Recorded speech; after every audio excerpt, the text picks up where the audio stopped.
This channel does not promote any violent, harmful, or illegal activities. All content provided by this channel is meant for an educational purpose only.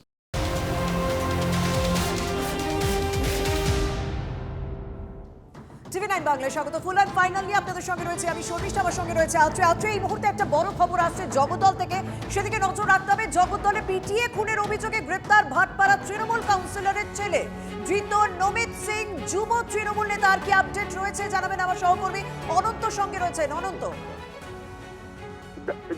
দেখো, নমিত সিংকে police মারফত যেটা আমরা খবর পাচ্ছি যে নমিত সিংকে ধরা হয়েছে তিহার থেকে। অর্থাৎ পুলিশ আসানসোলে জানতে পেরে তারা টাইম মেরেছিল সেখানে, তারপরে বিহার থেকে তাকে তুলে নিয়ে আসা হয় গতকাল রাতে। আজ থেকে আদালতে প্রডিউস করা হবে এবং নমিত সিংকে জেরা করা হচ্ছে দফায় দফায়। ডিটেকটিভ ডিপার্টমেন্ট, ব্যারাকপুরে ডিটেকটিভ ডিপার্টমেন্ট তদন্তকারী সংস্থা, ব্যারাকপুরে ডিটেকটিভ ডিপার্টমেন্টের পুলিশ তারা বিহার থেকে তাকে তুলে নিয়ে আসবে। তার মোবাইল ফোন ট্র্যাক করে তাকে লোকেট করে বিহারে। প্রথমে আসানসোলে পালায়, সেখান থেকে তাকে নিয়ে যায়, তাকে বিহার থেকে তাকে নিয়ে আসবে। অনন্ত, তোমার অডিও ব্রেক হচ্ছে, আমরা আবারও তোমার সঙ্গে যোগাযোগ করব। তবে এই মুহূর্তে যে আপডেট পাওয়া যাচ্ছে, এই কাউন্সিলরের বাড়ি থেকেও 6টা লাঠি উদ্ধার হয়েছে। এই লাঠিগুলোই কি ওই পিটিয়ে খুনের ঘটনায় ব্যবহার করা হয়েছিল তা তদন্ত করে দেখছে পুলিশ। নমিতের ঘর ইতিমধ্যেই সিল করে দিয়েছে পুলিশ। আমার সঙ্গে রয়েছেন সহকর্মী অনন্ত। এই নমিত সিং, যুব তৃণমূল নেতা, তাকে তো বিহার থেকে গ্রেপ্তার করা হলো, কিন্তু এই খোদ কাউন্সিলরের বাড়ি থেকে যে লাঠিগুলো উদ্ধার হয়েছে সেগুলোই কি ব্যবহার করা হয়েছিল ওই পিটিয়ে খুনের ঘটনা? এখনো পর্যন্ত কি জানতে পারছো পুলিশ সূত্র মারফত? একদমই তাই। তদন্তকারী অফিসারদের থেকে আমরা যেটা খবর পাচ্ছি যে লাঠি, পুলিশের 6খানা লাঠি তাকে বাড়ি থেকে বাজেয়াপ্ত করা হয়েছে। সেই 6খানা লাঠি দিয়েই সেই মোহাম্মদ ইশাককে মারা হয়েছিল, যে মানে মৃত্যু হয়েছে ইশাকের। তবে এই যে টুপিটা ইশাককে বলে। ধন্যবাদ অনন্ত।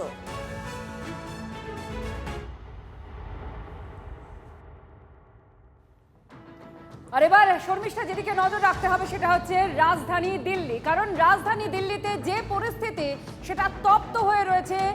বঙ্গে ভোট আছে, কিন্তু তার আগেই তপ্ত হলো দিল্লি। একদম মমতা জ্ঞানেশ কুমারের আজকে তো বৈঠক রয়েছে, কিন্তু সকাল থেকে আমরা কি দেখলাম, বঙ্গভবনে একেবারে পৌঁছে গেলেন খোদ মুখ্যমন্ত্রী মমতা বন্দ্যোপাধ্যায়, অভিষেক বন্দ্যোপাধ্যায় তিনি পৌঁছে গেলেন এবং তারপর একের পর এক বিস্ফোরক অভিযোগ, বিস্ফোরক বক্তব্য। মানে সকাল থেকে বলে ভুল হবে আজকে, গতকাল থেকে রীতিমতো এই এসআইআর প্রক্রিয়া নিয়ে যে বিরোধিতা তৃণমূল কংগ্রেসের, সেই বিষয়টা নিয়ে একেবারে সুর সপ্তমে ছিল। নির্বাচন কমিশনের বিরুদ্ধে একেবারে সুপ্রিম কোর্টে মামলা দায়ের করলেন খোদ এই রাজ্যের মুখ্যমন্ত্রী মমতা বন্দ্যোপাধ্যায়। আজ সকাল থেকে বঙ্গভবনে গেলেন, মৃতদের পরিজনদের তিনি একটা অভয় বাণী দিলেন যে একদম ভয় পাবেন না, আমি আছি। আর তারপর আজ বিকেলে বৈঠক রয়েছে। সেটাই বোঝা যাচ্ছে যে সকাল থেকে ফেব্রুয়ারিতে দিল্লির রাজধানী উত্তপ্ত থাকলো মমতা বন্দ্যোপাধ্যায়ের একের পর এক রাজনৈতিক কর্মসূচিতে। আর এটাই খুব গুরুত্বপূর্ণ, কারণ এই মুখ্যমন্ত্রী মমতা বন্দ্যোপাধ্যায় দিল্লিতে গিয়ে যে রণংদেহী একটা মূর্তি এখনো দেখা যাচ্ছে, এরপরে তার নির্বাচন কমিশনারের সঙ্গে বৈঠক রয়েছে, গুচ্ছ অভিযোগ রয়েছে তার এসআইআর প্রক্রিয়া নিয়ে, এবং তিনি লাগাতার এই কমিশনের সঙ্গে বিজেপিকে একযোগে নিশানা করেছেন। আজ কি হয়েছে এখনো পর্যন্ত দিনভর দেখুন। এটা খুব স্যাড। সকাল থেকে বঙ্গভবন এবং আমাদের দুটো বঙ্গভবনে সেন্ট্রাল পুলিশ, দিল্লি পুলিশ দিয়ে ভর্তি করে দিয়েছে। দেখছে ঘরে ঘরে খুঁজে কে এসছে। এটা ওরা করতে পারে না। They came to raise their voice. If they are permittable, we'll appeal. Then they can go, they can meet some people. But don't think that they will give us the guidelines for the agitation. So just now I've got the information and I didn't change even my clothes. I'm just going as a house staying. And Abhishek was also used to do something work. I said, let's go with us. So I'm going to Bangabhavan.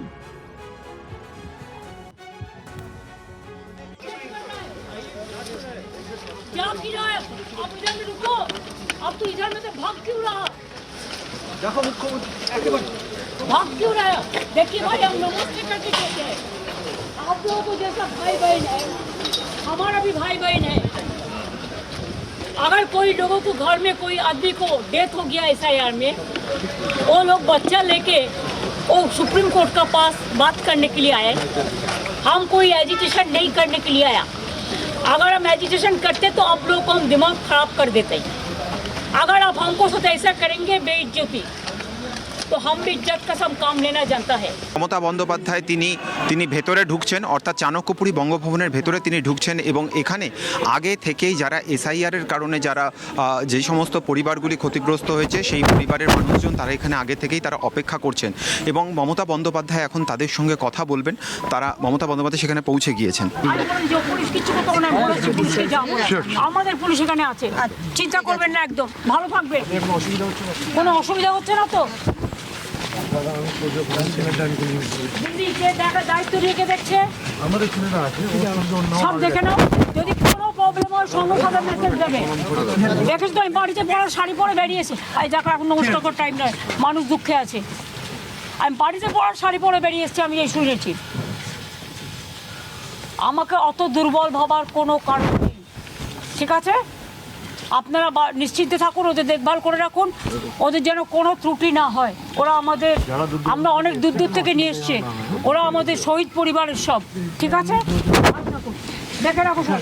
Mamata Bandyopadhyay তিনি এই মুহূর্তে পরিবারের লোকজনের সঙ্গে কথা বললেন, তাদের আশ্বস্ত করলেন এবং আশ্বস্ত করার পর তিনি এখন এই মুহূর্তে বেরিয়ে যাচ্ছেন। হেলি রোডে যে বঙ্গভবন রয়েছে সেই বঙ্গভবনের উদ্দেশ্যে রওনা হচ্ছেন তৃণমূল নেত্রী মমতা বন্দ্যোপাধ্যায়।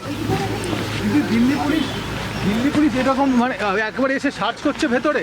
ওদের সার্চ করার অথরিটি নেই, দেখে নাও। তারা আমাদের বঙ্গভবন আমাদের নিজেদের প্রপার্টি, যেখানে যেখানে এরা আছে আমাদের জায়গায় আছে, ওদের জায়গায় নয়। এরা হচ্ছে স্বৈরাচারী, ব্যভিচারী, দুরাচারী, দুষ্টাচারী। আমি আপনাদের চোখে আঙুল দিয়ে দেখিয়ে গেলাম, দেখুন ওদিকে দাঁড়িয়ে আছে, দেখুন এদিকে দাঁড়িয়ে আছে চোরের মতো। আর সকালে গিয়ে ঘরে ঘরে সার্চ করছে কে কে এসছে। তোমাদের কি কে কে এসছে? যখন তাদের পরিবার মারা গিয়েছিল কেউ পাশে গিয়ে দাঁড়িয়েছিলে? আপনি কি সুপ্রিম কোর্টেও এবার দেখুন, আমরা উইদাউট পারমিশন কিচ্ছু করি না। আমরা supreme court is the highest judiciary, we have a great regards. So if they allowed only then, otherwise the lawyers are fighting, they will fight. তিনি স্পষ্ট যে কথা জানিয়ে দিয়েছেন যে কোনো এখতিয়ার নেই দিল্লি পুলিশের, বঙ্গভবন তা সম্পূর্ণভাবে পশ্চিমবঙ্গ সরকারের নিয়ন্ত্রিত। দিল্লি পুলিশের যে আধিকারিকরা এখানে উপস্থিত ছিলেন সেই আধিকারিকদের উদ্দেশ্যে কার্যত তিনি হুঁশিয়ারি দেন। তিনি এখানে দাঁড়িয়ে তিনি স্পষ্টভাবে বলেন যে কোনোভাবেই এই জায়গাকে তারা ভেতরে ঢুকে তারা সার্চ করতে পারে না।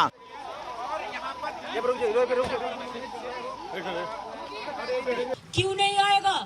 अगर जिसको आदमी को डेथ हो गया है वो नहीं आ सकता है, मीडिया को नहीं बता सकता है। देखिए सब दिल्ली पुलिस को लेके आया, जिधर में हमारा लोग है ये पूरा बास भर्ती करके ले आया। देखो आप पुलिस को दिखाइए, हमको मत दिखाइए, पुलिस को दिखाइए। তিনি যা নিশ্চিত করতে চাইছেন তা হচ্ছে যে যেভাবে তিনি দিল্লির রাজপথে আজকে নেমে পড়েছেন, যেভাবে তিনি একটি বঙ্গভবন থেকে আরেকটি বঙ্গভবনে তিনি ছুটে যাচ্ছেন, স্বাভাবিকভাবেই এই মুহূর্তে জিনিস যেগুলো আমাদের প্রত্যেক দিন বিভিন্ন ব্যবহারের মানে খাদ্য গ্রহণের জন্য লাগে এবং সেখান থেকে প্রত্যক্ষ পরোক্ষভাবে নানা উপকরণ তৈরি হয় এবং সমস্ত ধর্মীয় অনুষ্ঠান, সামাজিক অনুষ্ঠানে সেটা লাগে। এবং যে মিষ্টান্ন দোকানগুলোতে এটা হচ্ছে মূলত সাপ্লাই চেন, এদের র মেটেরিয়াল বা এই কাঁচা মালের উপরেই তৈরি হয়। সেক্ষেত্রে রাজ্য জুড়ে পুলিশের যে তোলাবাজি এবং হ্যারাসমেন্ট, কারণ এটা খুব পচনশীল, বেশিক্ষণ এটা আটকে রাখলে নষ্ট হয়ে যায় এবং এরা খুব সংগ্রামের সঙ্গে করেন। আজকে সে কথা উঠেছে যে এই পুলিশি রাজ এবং সিন্ডিকেট তোলাবাজের কাছে তারা 5 টাকা আয় করলে 6 টাকা রাস্তায় দিয়ে চলে আসতে হচ্ছে, বাড়ি থেকে 1 টাকা দিয়ে আসতে হচ্ছে। এইভাবে নানা বিষয় তারা তুলে ধরেছেন। তারা প্রথমত বিজেপির প্রতি আস্থাশীল, সেই কারণে 19, 21 এবং 24-এ আমাদের যাদব এলাকায় গরিষ্ঠ সংখ্যক ভোট বিজেপি পেয়েছে বা দিয়েছেন ওনারা। আমরা আবেদন করেছি যে 100% এবারে পরিবর্তনের পক্ষে ভোট দিতে হবে এবং এই সরকারকে বদলাতে হবে।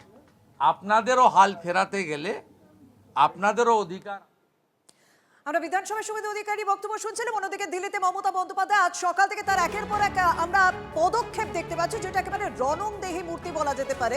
এবং প্রথম থেকে তৃণমূল নেত্রী একটা বিষয় স্পষ্ট করে দিয়েছিলেন যে এসআইআর এর বিরোধিতা নয়, কিন্তু যে প্রক্রিয়া, যে পদ্ধতিতে এবং যে সময় এসআইআর হচ্ছে সেই বিষয়টার বিরোধিতা করছেন তিনি। এবং সেই বিরোধিতাতেই আজ সকাল থেকে এসআইআর প্রক্রিয়ার বিরোধিতায় চূড় সপ্তমে ছিল। দিল্লি পুলিশকে তিনি আক্রমণ করেছেন এবং দিল্লি পুলিশ যার আন্ডারে রয়েছে, অর্থাৎ কেন্দ্রীয় স্বরাষ্ট্রমন্ত্রী, তাকেও তিনি নিশানা করতে ভোলেননি এবং তিনি বলেছেন তাকে দুর্বল ভাবার কোনো কারণ নেই। এদিকে আজ বিকেলেও বৈঠক রয়েছে। আমার সঙ্গে রয়েছেন আমার সহকর্মী জ্যোতির্ময় দিল্লি থেকে। জ্যোতির্ময়, আমরা জানি রাজনীতি বরাবরই একটা অক্ষের উপর নির্ভর করে, কিন্তু যদি দেখা যায় যে এসআইআর প্রক্রিয়ার বিরোধিতায় বা কার্যত যদি স্পেসিফিক বলি বিজেপি বিরোধিতায় যদি কোনো অক্ষ থাকে, সেই অক্ষের মুখ তৃণমূল নেত্রী মমতা বন্দ্যোপাধ্যায়, এই বাংলার মুখ্যমন্ত্রী মমতা বন্দ্যোপাধ্যায়। সেটা কি আর কাউকে বলে দিতে হবে না? সেটা তার কাজেই স্পষ্ট হচ্ছে গতকাল থেকে তিনি যে একের পর এক পদক্ষেপ নিচ্ছেন। দেখো, মমতা বন্দ্যোপাধ্যায়ের যে কার্যকলাপ আমরা গতকাল থেকে দেখতে পাচ্ছি তাতে কয়েকটি ধাপ রয়েছে। একদম প্রথম যে বিষয়, আজ বিকেল 4টের সময় জাতীয় নির্বাচন কমিশনে তার বৈঠক, তা পূর্ব নির্ধারিত, কিন্তু তারপরেও তিনি একটি পিটিশন ফাইল করেছেন সুপ্রিম কোর্টে এবং ইতিমধ্যে ডেরেক ওব্রায়ান এবং দোলা সেনের একটি পিটিশন এর আগে ফাইল হয়েছে, তার শুনানি হয়ে গিয়েছে, তার ইন্টারিম অর্ডার এসেছে এবং সেখানে জাতীয় নির্বাচন কমিশন ব্যাকফুটে গেছে এবং কার্যত তৃণমূলের পক্ষেই গিয়েছে সেই ইন্টারিম ডিরেকশন। তারপরেও মমতা বন্দ্যোপাধ্যায় নতুন একটি অ্যাপ্লিকেশন ফাইল করেছেন। তিনি সওয়াল করবেন কি করবেন না তার সময় বলে দেবে, কিন্তু আজ বিকেল 4টে জাতীয় নির্বাচন কমিশনে যে বৈঠক রয়েছে তার আগে জ্ঞানেশ কুমারের ওপর স্নায়ুর চাপ বাড়াতে এই পদক্ষেপ যথেষ্ট কার্যকরী ভূমিকা নেবে। দ্বিতীয়ত, আজ সকাল থেকে বঙ্গভবনের বাইরে প্রথম TV9 বাংলায় দেখিয়েছে যে কিভাবে পুলিশি তৎপরতা বেড়েছে, কিভাবে সেখানে বাহিনী মোতায়েন হয়েছে, ব্যারিকেড এনে রাস্তা বন্ধ করার প্রস্তুতি শুরু হয়েছে। তার প্রেক্ষিতে মমতা বন্দ্যোপাধ্যায় যেভাবে রাজপথে, দিল্লির রাজপথে নেমে পড়েছেন, তাতে সরাসরিভাবে বিজেপিকে তিনি চ্যালেঞ্জ ছুড়ে দিচ্ছেন যে দিল্লির রাজপথ যদি তিনি দাপিয়ে বেড়াতে পারেন তাহলে তার এফেক্ট বাংলায় কিভাবে পড়বে। সাধারণ মানুষ সেখানে হেনস্থা হচ্ছে, স্বাভাবিকভাবেই সেই মানুষের মধ্যে ক্ষোভ, সাধারণ মানুষের হেনস্থা হওয়ার ফলে যে রাগ, তা আগামী দিনে বিজেপি বিরোধী জনমতে পরিণত হবে এবং সেই চেষ্টাটাই তিনি অত্যন্ত সুচারুভাবে করছেন। এর পাশাপাশি তিনি বিরোধী বৃত্তকে, অর্থাৎ বিরোধী শিবিরকে সরাসরিভাবে একটি বার্তা দিচ্ছেন যে এক্ষেত্রে দাঁড়িয়ে তিনি যেভাবে লড়াই করছেন, একেবারে দিল্লিতে এসে তিনি যেভাবে আক্রমণাত্মক অবস্থান নিচ্ছেন, তামিলনাড়ুতেও এই একই কাজ চলছে, কেরলে একই কাজ চলছে, বিহারে বিরোধীরা পারেনি, আরজেডি কংগ্রেস পারেনি, কিন্তু অন্যান্য রাজ্যগুলোর বিরোধীদেরও তিনি একইভাবে তিনি পথ দেখিয়ে দিচ্ছেন। স্বাভাবিকভাবেই জাতীয় রাজনীতির জন্য মমতা বন্দ্যোপাধ্যায়ের এই পদক্ষেপ। বঙ্গভবনে যখন তৃণমূল নেত্রী বলছেন আমাকে দুর্বল ভাবার কোনো কারণ নেই, সেই বার্তা তিনি যেমন দিয়েছেন সেটাকে বিরোধীদেরও বার্তা দিচ্ছেন। আমরা বিধানসভা থেকে আরো একবার নজর রাখবো। দলের বিরোধী দলনেতাকে 86টা মিথ্যা মামলা দিয়েছেন, 104 বার কোর্টে গিয়ে কর্মসূচির অনুমোদন আদায় করতে হয়েছে এবং 11.5 মাস বিধানসভা থেকে সাসপেন্ড করে বাইরে রেখেছেন। আপনি একটু কম বলুন, বেশি বললে দুর্গন্ধ ছড়াবে।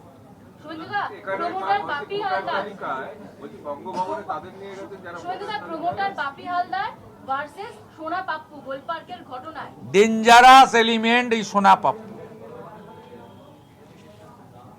গোটা কসবা থেকে শুরু করে ওই এলাকা পূর্ণ নিয়ন্ত্রণ করে। সোনা পাপ্পুর গ্রেপ্তার করতে হবে, ওই আইওয়াস করে 10 জনকে গ্রেপ্তার করলে হবে না। পরীক্ষা চলছে, মাইক বাজানো যাবে না, তো আমরা মাঠে নামছি। সোনা পাপ্পুকে গ্রেপ্তার করতে হবে, কঠিন শাস্তি দিতে হবে। এরা সমস্ত প্রমোটিং, পুকুর বোঝানো, জলাশয় বোঝানো, এলাকার অটো স্ট্যান্ড থেকে মাছ সবজির বাজার, হকারদের স্টল থেকে শুরু করে সমস্ত সিন্ডিকেট এবং নিয়ন্ত্রণ করছে। এদের একটাই কাজ, কর্পোরেশন, বিধানসভা, লোকসভা ভোটে ছাপ্পা মারা। আর এইটা করে দেয় বলে তৃণমূলের আশীর্বাদ আছে, পিসির আশীর্বাদ আছে। কালকেও যেখানে ঘটনা ঘটেছে পিসির বাড়ি থেকে 4 কিলোমিটারের মধ্যে, রাজ্যের পুলিশ মন্ত্রীর বাড়ি থেকে। মুখ্যমন্ত্রী তো এগুলো শিখিয়েছেন, কারণ তিনি প্রথম পুলিশ মন্ত্রী হয়ে কালীঘাটে গিয়ে সেই রাত্রে লকআপ থেকে আসামিদের বের করে নিয়ে এসেছিলেন। অর্থাৎ রাজ্যের পুলিশ মন্ত্রী যদি গুন্ডাদের সংরক্ষণ দেন, তাহলে বেচারা পুলিশরা আর কি করবে?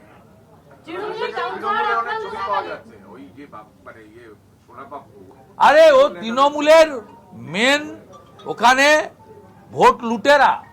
কোন বিজেপিকে কোথাও মিটিং মিছিল করতে দেয় না, বিজেপি কর্মীদের এজেন্ট বসতে দেয় না, একদম শাহজাহান স্টাইলে করে। নটোরিয়াস ক্রিমিনাল এবং মিনিমাম কয়েকশো কোটি টাকার মালিক। এদের এই 12-14 সালের আগে এদের কিচ্ছু ছিল না, একটা বিড়িকে 3 বার নিভিয়ে খেত, গ্যাটিস লাগানো সাইকেল নিয়ে ঘুরতো। এদের এখন 4-6টা করে গাড়ি, ফরচুনা ছাড়া BMW ছাড়া চড়ে না, আর 10টা আঙুলে 16টা আংটি, হ্যাঁ, আর হাতে সোনার মাকড়ি, গলায় চেন দেখবেন ওই আমাদের মানে প্রাণীদের যে বাঁধে চেন টেন, সেই তার মতো মোটা চেন। পায়ে জুতোর দাম কমসে কম 40-50 হাজার টাকা। আপনি যা বেতন পান তার থেকে বেশি ওর জামা কাপড়ের দাম। যত দামি মোবাইল ফোন হাতে, আর তো বাকিটা ছেড়ে দেন।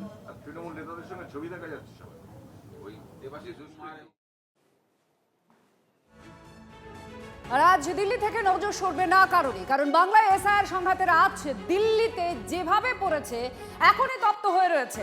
আজ জ্ঞানেশ কুমারের মুখোমুখি মমতা বন্দ্যোপাধ্যায়ের বৈঠক বিকেল 4টের সময়, এবং কমিশনের ফুল বেঞ্চের সঙ্গে বৈঠক করবেন মুখ্যমন্ত্রী, যা খবর পাওয়া যাচ্ছে।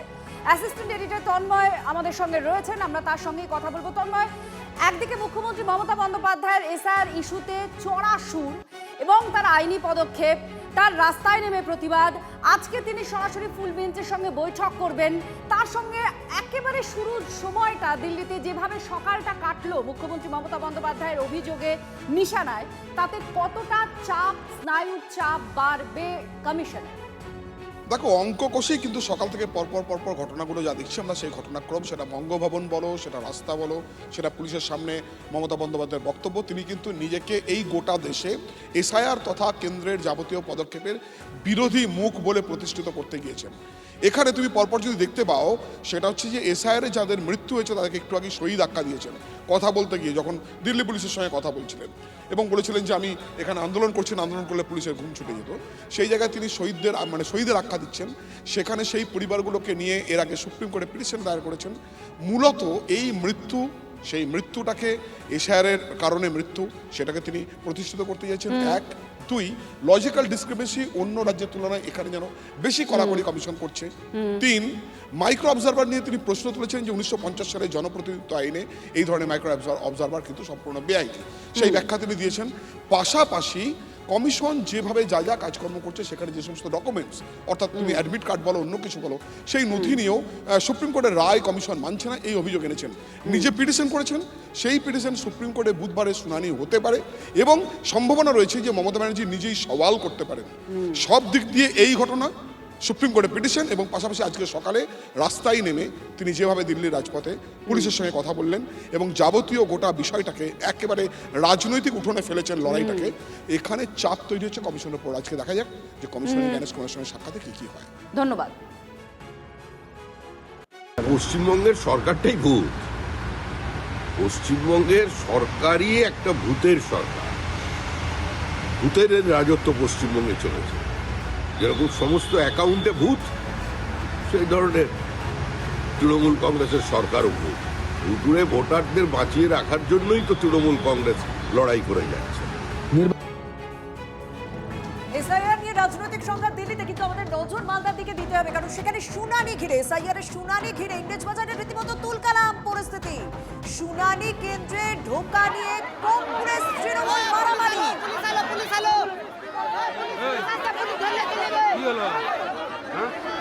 একেবারে পরিস্থিতি উত্তপ্ত। আপনারা ইংরেজবাজারের ছবি দেখছেন, যেখানে কংগ্রেস এবং তৃণমূলের মধ্যে রীতিমতো মারামারি। কংগ্রেসের পঞ্চায়েত সদস্যকে বেধড়ক মারধর করা হয়।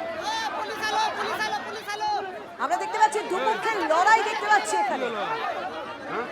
এবং শুনানি চলছে যেখানে আমরা জানি পুলিশ মোতায়েন থাকার কথা যাতে কোনো রকম অশান্তির পরিস্থিতি না তৈরি হয়, সেই জায়গায় এরকম পরিস্থিতি উত্তপ্ত। আমার সঙ্গে রয়েছেন আমার সহকর্মী সুমন।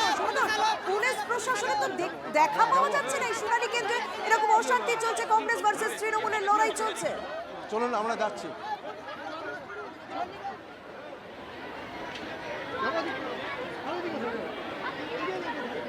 আরে ধর তুই আমাকে ধর। আমরা কথা বলবো শুভত। স্বাভাবিকভাবে পরিস্থিতি এই মুহূর্তে উত্তপ্ত রয়েছে, ঘটনাস্থল থেকেও আমাদের প্রত্যেকটা মুহূর্তে আপডেট দেবে। কিন্তু দেখুন, আপনারা ছবি দেখুন, শুনানি কেন্দ্র যেখানে এত বড় একটা কাজ চলছে সেখানে তো ন্যূনতম আইন শৃঙ্খলা পরিস্থিতি থাকা উচিত এবং সেখানে আমরা জানি যে বেশি মানুষের জমায়েত করায় নিষেধাজ্ঞা থাকে এই শুনানি কেন্দ্রের কয়েকশো মিটার দূর পর্যন্ত। কিন্তু দেখুন সেখানে কংগ্রেস এবং তৃণমূলের লড়াই চলছে, অশান্তি চলছে। আমার সঙ্গে রয়েছেন আমার সহকর্মী সুব্রত। পুলিশ প্রশাসনের দেখা পাওয়া যাচ্ছে না কেন, আর শুনানি কেন্দ্রের সামনে কিভাবে এরকম অশান্তি হতে পারে? দেখো, আমি এই রয়েছি মালদা জেলা স্কুলে। আমার ক্যামেরা পার্সন মুজিবরকে বলবো দেখাতে। এখনও যা পরিস্থিতি কিন্তু উত্তেজনা রয়েছে চারিদিকে এবং জোর করে গেট খুলে ঢোকার চেষ্টা করা হচ্ছে। এবং অদ্ভুত ব্যাপার যে এইখানে নিয়মিত ছোট বড় কিন্তু সংঘাত লেগেই থাকছে।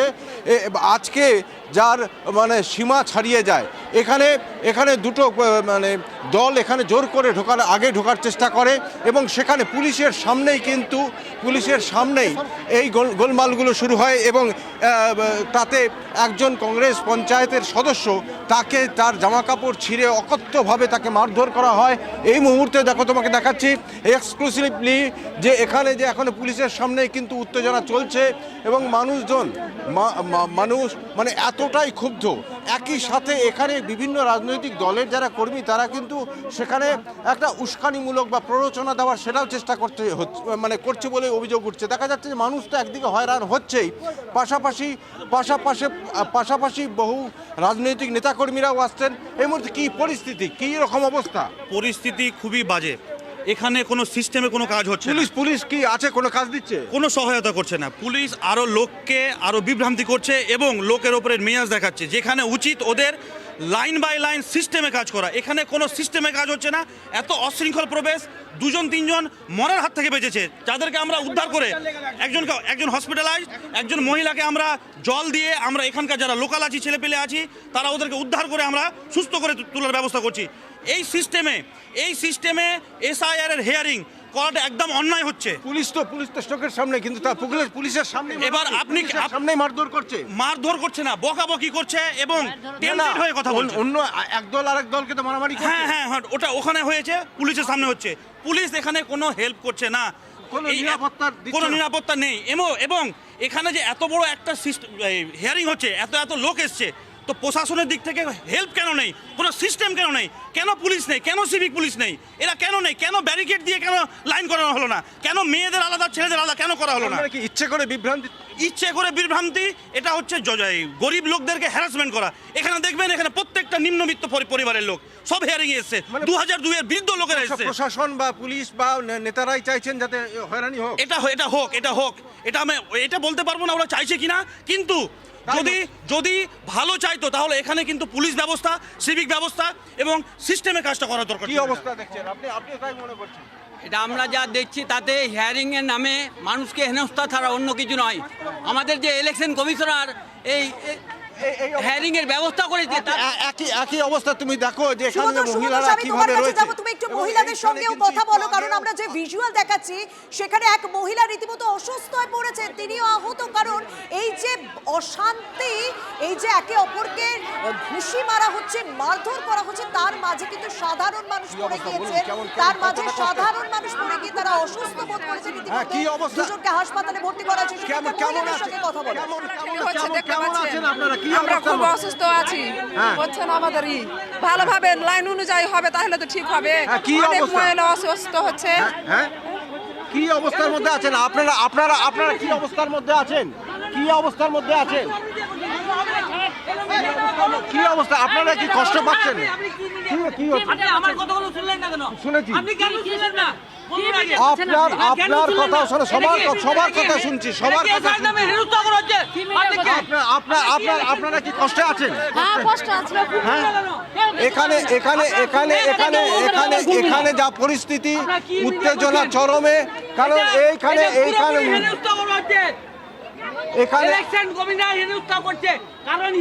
আপনার কি পরিচয়? আমি একজন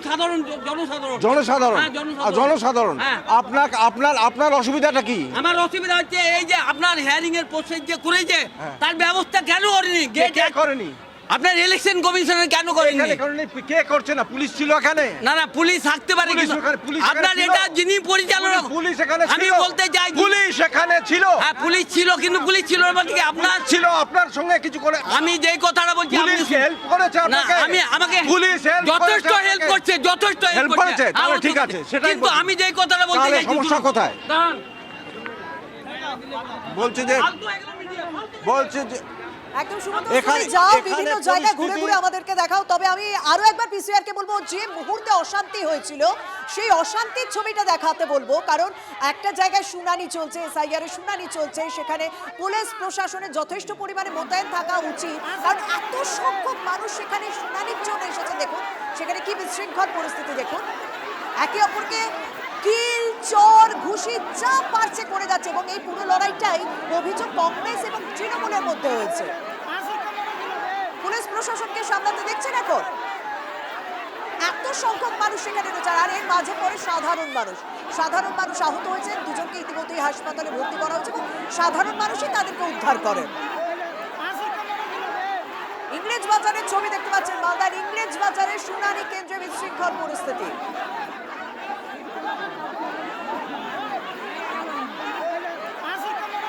এরকম কতক্ষণ লাইন দিয়ে দাঁড়িয়ে থাকবো? বলছি যে 5টা মেয়ে ছেলে ছাড়ুন, 5টা ছেলেরা ছাড়ুন।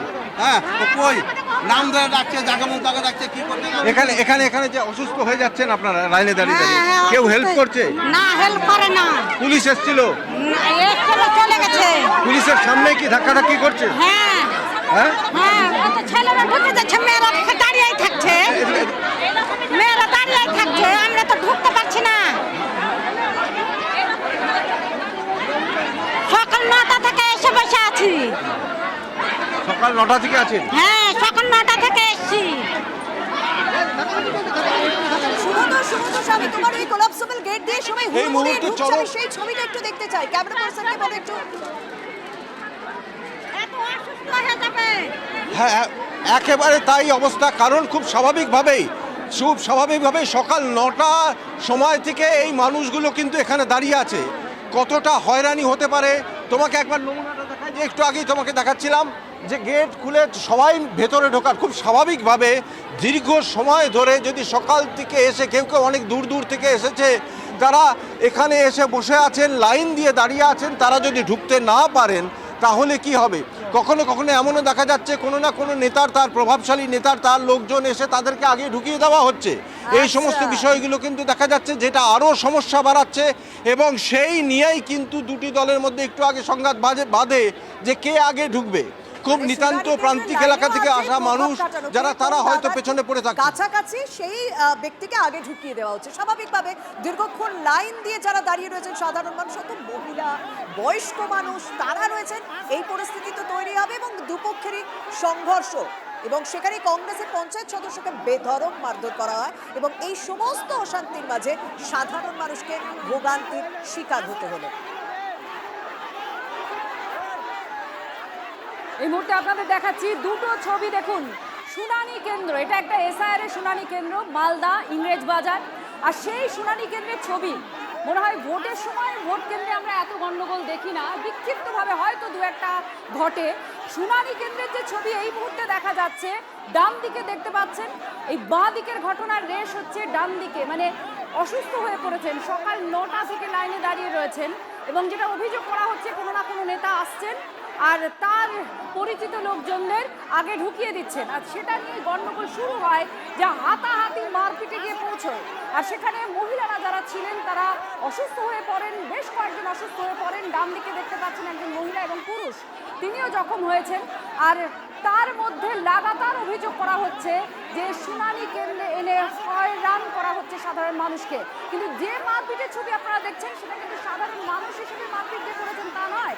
তৃণমূল আর বিজেপি তৃণমূল আর কংগ্রেস এই দুপক্ষ মারপিট করেছে বলেই এখনো পর্যন্ত অভিযোগ হিসেবে সামনে এসেছে। এটা হচ্ছে SIR এর শুনানি ইংরেজ বাজারে সেই শুনানি কেন্দ্রের ছবি আপনারা দেখতে পাচ্ছেন। অথচ মুখ্যমন্ত্রী মমতা বন্দ্যোপাধ্যায় তিনি দিল্লিতে গেছেন এই শুনানি কেন্দ্রে মানুষকে হয়রানি করা হচ্ছে এই অভিযোগ নিয়ে তিনি নির্বাচন কমিশনের বিরুদ্ধে মামলা করেছেন এবং আজকে তার সাক্ষাতের কথা মুখ্য নির্বাচন কমিশনারের সঙ্গে।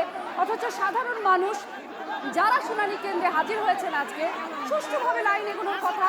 গোটা রাজ্যে শুনানি কেন্দ্রে আমরা দেখেছি খুব যে অশান্তির ছবি এসেছে সব জায়গা থেকে তা নয়, এই ব্যতিক্রমী ছবি দু একটা জায়গা থেকে এলেও শুনানি কেন্দ্রের এই ছবি এই মুহূর্তে যেটা সামনে উঠে আসছে সেটা কিন্তু দেখা যায়নি মালদার ইংরেজ বাজার।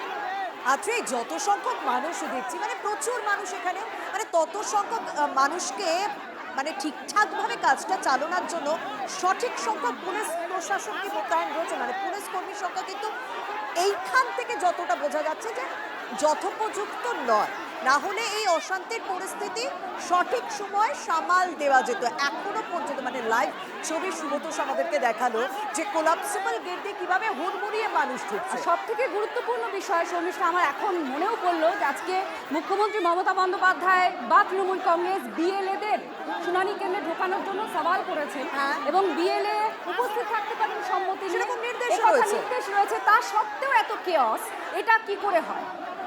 রাজনৈতিক দলগুলোরও তো একটা দায়িত্ব আছে। সাধারণ মানুষ তারা দুশ্চিন্তায় আছেন, তারা নথিপত্র নিয়ে এসেছেন।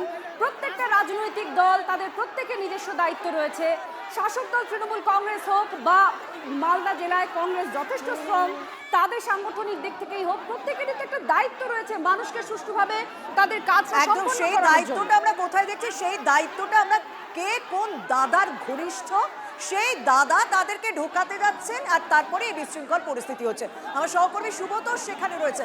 সুব্রতোষ, পরিস্থিতি কি কিছুটা হলেও সামাল দেওয়া গেল এখন?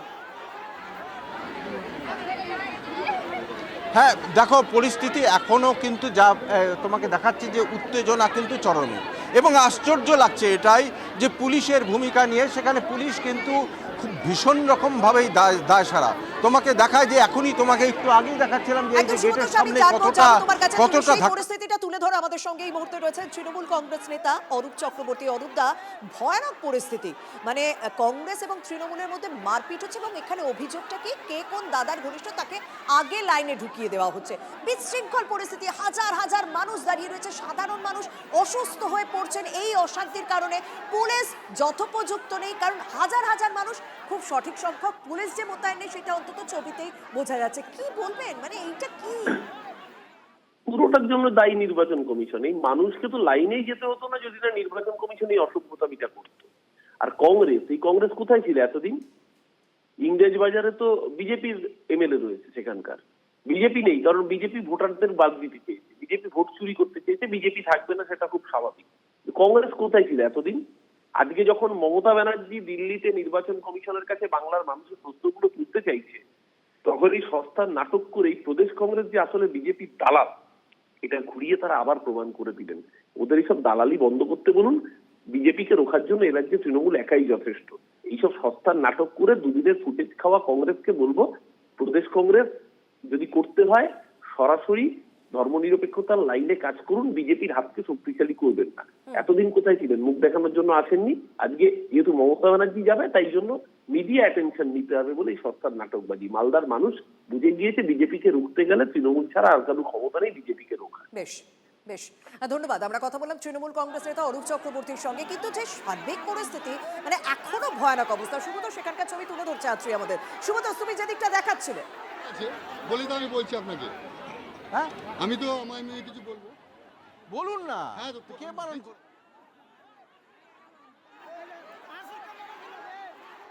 সুব্রত, পরিস্থিতি তুলে ধরো আমাদেরকে। দেখো, তোমাকে আবারও দেখাচ্ছি ওই গেটের কাছে, এবং একই সাথে বেশ কিছু মহিলা, তাদের মধ্যে কয়েকজন অসুস্থ হয়ে গেছে এবং তারা এখানটাতে এসে বসে রয়েছেন এবং দীর্ঘ সময় থেকে তারা এখানে আছেন। তোমাকে দেখাচ্ছিলাম যে একজন মানে হার্টের পেশেন্ট, তিনিও সেই মহিলাও কিন্তু এসেছেন এবং তিনিও অনেকক্ষণ ধরে দাঁড়িয়ে আছেন। কি বলছি যে আপনি কি হার্টের প্রবলেম, হার্টের প্রবলেম। কতক্ষণ ধরে দাঁড়িয়ে আছেন? সকাল থেকেই? আমি 11টা থেকে 11টা থেকে দাঁড়িয়ে আছেন। তো এখনো পর্যন্ত আপনি যে ঢুকতে পারেননি, অথচ আপনার পরে যারা এসছে তারা ঢুকে গেল। হ্যাঁ, আমার পরে এগুলো ঢুকে গেল। নেতাদের হাত ধরে ঢুকে যাচ্ছে। মানে ব্যাপারটা হচ্ছে যে যারা পরে এসছে তারা আগে ঢুকে যাচ্ছে। হ্যাঁ, ঢুকে যাচ্ছে। আর আপনি অসুস্থ মানুষ ঢুকতে পারছেন না? না, ঢুকতে পারছি না। পুলিশ বা কাউকে দেখেছেন? আপনার চোখের সামনে মারামারি হচ্ছিল? হ্যাঁ, আমি দেখে আমি বলছি যে কোথা থেকে এসছেন আপনি? চাচল থেকে, মালদা চাচল। হ্যাঁ, কত দূর থেকে এখানে এসছেন? প্রায় তো 90 কিলোমিটার দূর। হ্যাঁ। তো ওইখান থেকে এত দূরে এখানে অনেকক্ষণ থেকে এসেছেন? অনেক্ষণ হয়ে গেল আসা। সকাল থেকে এসেছেন? হ্যাঁ। কিন্তু এখনো পর্যন্ত না, এখনো ঢুকতে পারছি না। যতবার ঝামেলা হচ্ছে ততবার পিছিয়ে যাচ্ছে, আবার একই অবস্থা। গেটের ওখানে ঝামেলা হচ্ছে? হ্যাঁ, গেটের। পুলিশ কোনো হেল্প করছে? পুলিশ এসে এখন আপাতত শান্ত আছে। আগে আরো বিশৃঙ্খলা ছিল, এখন আপাতত একটু শান্ত হয়েছে। কিন্তু তাও কি ঢোকার মতো পরিস্থিতি আছে? দেখতে পাচ্ছেন একটু অসুবিধা তো আছেই প্রথম থেকে। বুঝতে পারছো যে কতটা অসুবিধার মধ্যে রয়েছে, এবং গেট ধরে এখনো পর্যন্ত বহু মানুষ দাঁড়িয়ে আছে। সেখানে মহিলারা ঢুকবে কেমন করে? এবং আরও একটা বিষয়, যে গেট দিয়ে পুরুষরা ঢুকছেন সেই গেট দিয়ে কিন্তু মহিলাদেরও ঢোকানো হচ্ছে। খুব স্বাভাবিকভাবেই এই মহিলারা তো পিছিয়ে পড়বে। একটু আগে একজন মহিলা অসুস্থ হয়ে গেছিলেন, তাকে হাসপাতালে নিয়ে যাওয়া হয়েছে। তারও আগে আরও একজন হয়েছিলেন, এবং কেউ তো হাল ছেড়ে দিয়ে এখানে দেখো তোমাকে দেখাচ্ছি যে এখানে বিভিন্ন জায়গায় তারা বসে পড়েছেন, এবং কেউ কোলে বাচ্চা শিশুকে কোলে নিয়ে এসেছেন। এক এক করে দেবজিৎ সরকার, বিজেপি প্রধান মুখপাত্র আমাদের সঙ্গে রয়েছেন। দেবজিৎ, কি বলবেন? আপনি শুনেছেন, আমরা ছবিও দেখাচ্ছি যে মালদায় শুনানি কেন্দ্রে তুমুল গন্ডগোল, কংগ্রেস আর তৃণমূল কংগ্রেসের মধ্যে হাতাহাতি মারপিট হয়েছে বলে অভিযোগ। সাধারণ মানুষ কে আগে ঢুকবে এই নিয়ে গন্ডগোল, এবং কোনো না কোনো রাজনৈতিক দলের নেতা আগে ঢুকিয়ে দিচ্ছে তার নিজের লোকজনকে। এই অভিযোগ নিয়ে এই কেন্দ্রে এত গন্ডগোল হচ্ছে।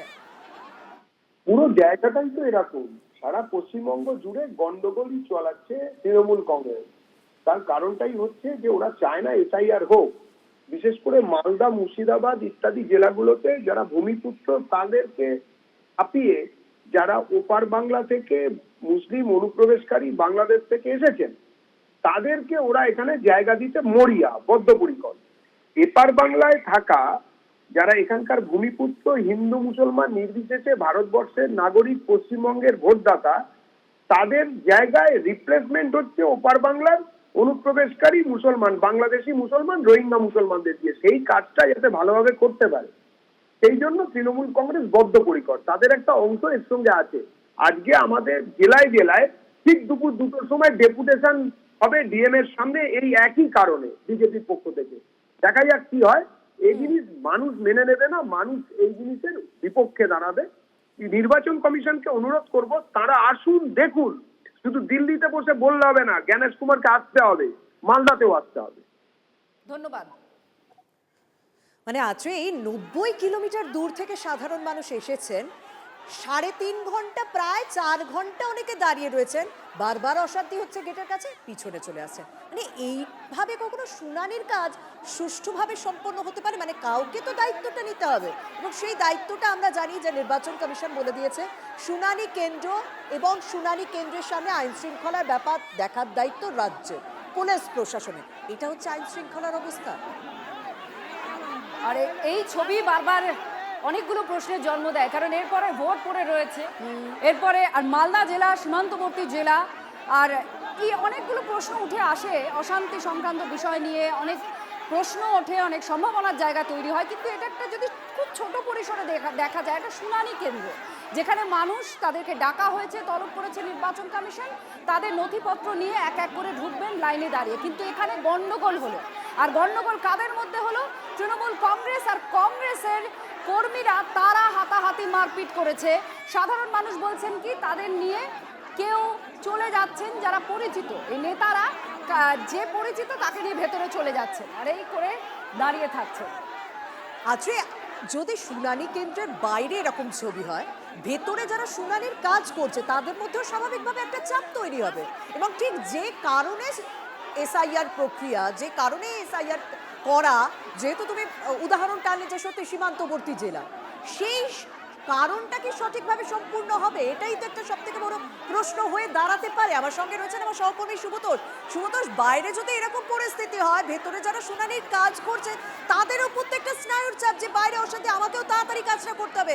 আর এসআইআর করা যে কারণে যেন একজন অবৈধ ভোটারও না থাকে ভোটার তালিকা, তাহলে কি সুষ্ঠুভাবে সম্পন্ন হবে? আর সেখানেও এই কংগ্রেস তৃণমূলের দাদাদের চাপ থাকবে না, যে দাদাদের চাপে এই পিছনে আসা মানুষগুলোকে আগে ঢুকিয়ে দেওয়া হচ্ছে?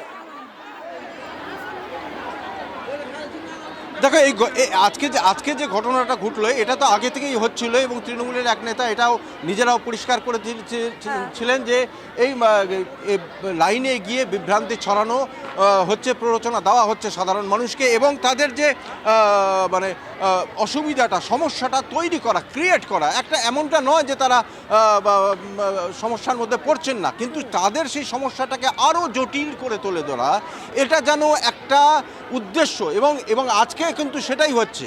ধরো যে যেমন হচ্ছে এই সমস্ত প্রান্তিক মানুষগুলো যারা আসছেন, বিশেষ করে মহিলারা দূর থেকে আসছেন এবং সেই মহিলারা যখন এখানে এসে ঘন্টার পর ঘন্টা লাইনে দাঁড়িয়ে থাকছেন এবং তারা বিরক্ত হচ্ছেন, ক্ষুব্ধ হচ্ছেন এবং তার সময় সেখানে কিন্তু দেখা যাচ্ছে অন্য কোনো প্রভাবশালী নেতারা এখানে এসে একেবারে ঘাঁটি কেড়ে নিয়েছেন এবং তারা সেই সমস্ত তাদের লোকেদের এবং নিয়ে গিয়ে আগে ঢুকিয়ে দিচ্ছেন। খুব স্বাভাবিকভাবেই ক্ষোভ বিক্ষোভ তো হবেই এবং সেই ক্ষোভ বিক্ষোভটাই কিন্তু কাজে লাগানো হচ্ছে রাজনৈতিক উদ্দেশ্যে সেটাকে তার মানে, এবং একই সাথে সে প্রশ্ন উঠছে পুলিশের ভূমিকা নিয়েও। এবং তোমাকে দেখাচ্ছি যে পুলিশ ইতিমধ্যে কিন্তু ওখানে যেখানে থাকার কথা সেখানে তোমাকে এই যে ক্যামেরাটা প্যান করলে দেখা যাচ্ছে যে কোথাও কিন্তু পুলিশ নেই। পুলিশ কোথায় আছে? দূরে দেখো বাইকে একজন পুলিশ কর্মীকে দেখা যাচ্ছে, তিনি রোদ পোহাচ্ছেন, তিনি শীতের রোদ পোহাচ্ছেন ওই যে দূরে বাইকের মধ্যে বসে একজন পুলিশ কর্মী। এবং এখানে যেখানে গন্ডগোল হচ্ছে সেখান থেকে আমি এতটা রাস্তা হেঁটে এলাম, এবং সেখানে কিন্তু কোনো পুলিশকে দেখা যায়নি এবং তারা বারে এরকম বিশৃঙ্খল পরিস্থিতি যেখানে তৈরি হবে, টিভি 9 বাংলা সেখানে পৌঁছে যাবে এবং সেখানকার খবর আপনাদের সামনে তুলে ধরবে, কারণ এইটা শুনানি কেন্দ্রের ছবি হতে পারে না। অনেক ধন্যবাদ শুভতোষ।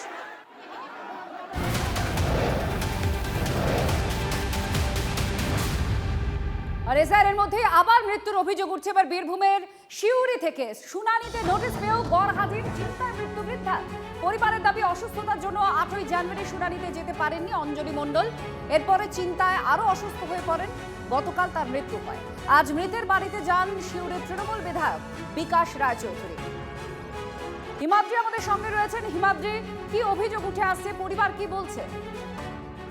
দেখো, গত 8 তারিখে জানুয়ারি মাসে তাকে হিয়ারিং এর নোটিশ করা হয়েছে এবং তিনি হিয়ারিং এর নোটিশ পাওয়ার পর তিনি জানিয়েছেন তিনি অসুস্থ রয়েছেন। তিনি দীর্ঘদিন ধরে ক্যান্সারে ভুগছিলেন এবং সেই আতঙ্কেই তার মৃত্যু হয়েছে, এমনটা পরিবারের লোকজন অভিযোগ করছে। এর আগেও যেমন আমরা দেখেছিলাম এই বীরভূম জেলাতে 2-3টে ক্ষেত্রে হয়েছিল মৃত্যুর পর পরিবারের লোকজন এসআইআরের আতঙ্কে মৃত্যুর অভিযোগ। তারা বিএলওকে কি জানিয়েছিলেন? অসুস্থ হলে পরে তো বাড়িতে শুনানি হওয়ার কথা।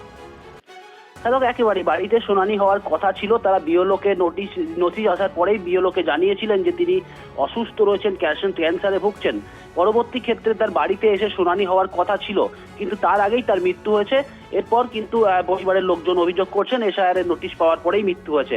তৃণমূল কংগ্রেসের বিধায়ক বিকাশ রায়চৌধুরী তিনিও তার বাড়িতে পৌঁছে যান এবং তিনিও একই অভিযোগ করেন যে এসআইআরের নোটিশে তা হচ্ছে, হয়রানি করা হচ্ছে মানুষকে। বয়স্ক লোক কেন তাকে বাড়িতে এসে তার হিয়ারিং এখনো হলো না, এই সমস্ত কথা তিনি তুলছেন। ধন্যবাদ হিমাদ্রি, আমাদের প্রতিনিধির সঙ্গে ছিলেন।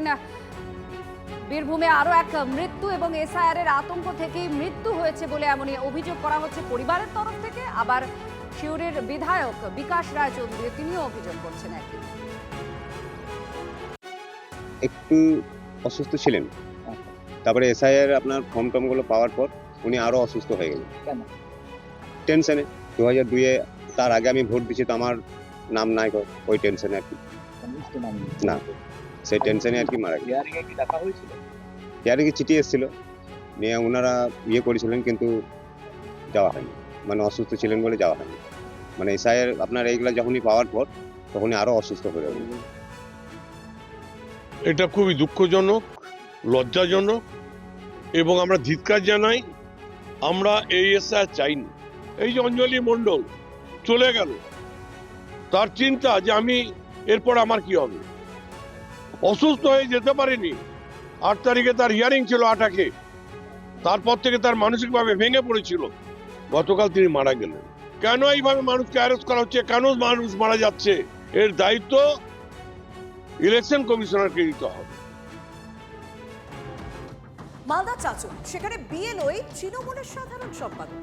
বিধি ভঙ্গের অভিযোগ তুলে কমিশনের নালিশ বিজেপি। চাচলের 146 নম্বর বুথের বিএলও চন্দন সাহা। সদ্য প্রকাশিত হওয়া তৃণমূলের ব্লক ও অঞ্চল কমিটির তালিকাতেও তার নাম রয়েছে। এসআইআর এর দায়িত্বে থাকা বিএলও কিভাবে তৃণমূলের সাংগঠনিক কমিটিতে আসেন? পক্ষপাতিত্ব এবং বিধিভঙ্গের অভিযোগে লিখিত নালিশ বিজেপি। এসআইআর এর দায়িত্ব পাওয়ার পর তৃণমূলের মিটিং মিছিলে যায়নি, পাল্টা সাফাই বিএলও। তৃণমূল কংগ্রেসের ব্লক কমিটির তালিকায় জল করছে 32 নম্বর সিরিয়ালে চন্দন সাহা, আর সম্পাদক হিসাবে খেমপুরে তার বাড়ি, আর সেম মোবাইল নাম্বার। জল করছে মালতীপুর 47 নম্বর বিধানসভায় কাজল দিঘি 146 নম্বর বুথে সেম মোবাইল নাম্বারে আর বিএলও হিসাবে সেই তালিকায়। এই তালিকা তৃণমূল কংগ্রেসের দলীয় তালিকা, এটা যদি প্রকাশ না হতো তাহলে আমরা জানতে পারতাম না এসআইআর নিয়ে মানুষকে বিভ্রান্ত করছে। আগে যেটা লিস্ট ছিল সেটাতে আমি ছিলাম এবং আমি জানি এবং আমি ছিলাম। আমি শিক্ষক সংগঠনের একটা তৃণমূল শিক্ষক সংগঠন, আমি শিক্ষক করি, তো শিক্ষকতার সাথে তৃণমূল শিক্ষক সংগঠনের সাথে যুক্ত ছিলাম আমি।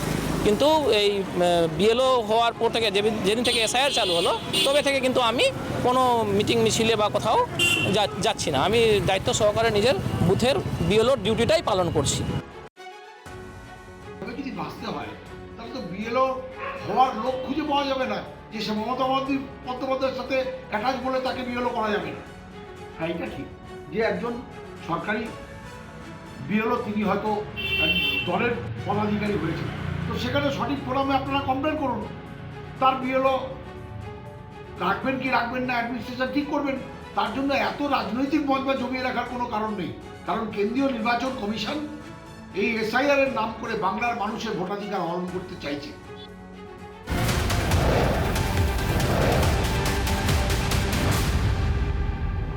এবার একটা ভয়াবহ বিস্ফোরণের ছবি আপনাদের দেখাবো। স্কুলে মাধ্যমিক পরীক্ষা চলছে, দেখুন কিভাবে বিস্ফোরণ হয়েছে স্কুলে।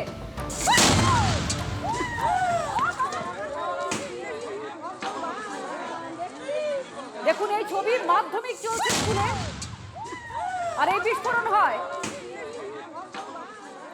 স্কুলের ক্যান্টিনে।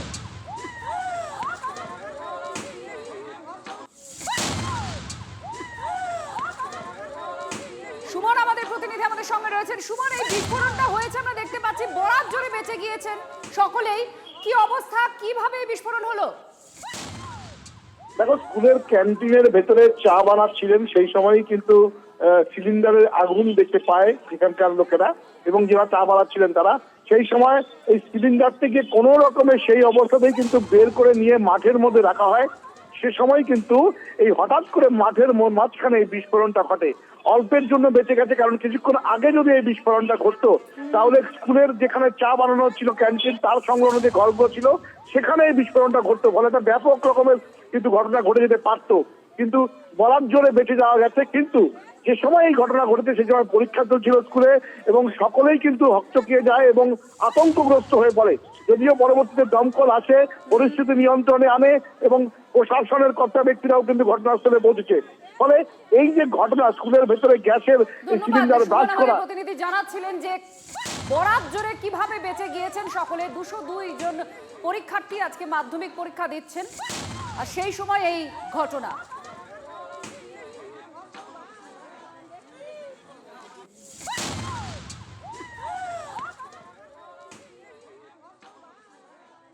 পিএসএ আদিন মেকানিক্যাল স্কুলে ভুল হয়ে একটা সিলিন্ডারে আগুন ধরেছিল। তারপরে ওখানে যে ডিউটি পার্টি আছে আমার পুলিশরা, এসে অজয় ভাস্কর और সিলিন্ডার রিজুকুল হক, ওরা তৎপরতায় কর্তব্যের বাইরে গিয়ে কর্তব্যের এগিয়ে গিয়ে ভিতরে গিয়ে ওই সিলিন্ডার যে আগুন লাগিয়ে সিলিন্ডার ওটাকে বের করে নিয়ে আসছিল।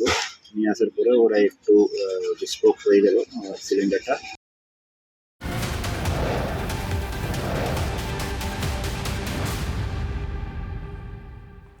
এবার একটুখানি মুর্শিদাবাদের দিকে নিয়ে যাই, কারণ বেলডাঙ্গার হিংসার ঘটনা 16 এবং 17 জানুয়ারি পরিযায়ী শ্রমিকের মৃত্যুর পর যেভাবে পরিস্থিতি উত্তপ্ত হয়ে উঠেছিল, বারবার এনআইএ প্রতিনিধি দল সেখানে যাচ্ছে এবং সেখানে জিজ্ঞাসাবাদ করছে এবং পুরো পরিস্থিতি তারা খতিয়ে দেখছেন।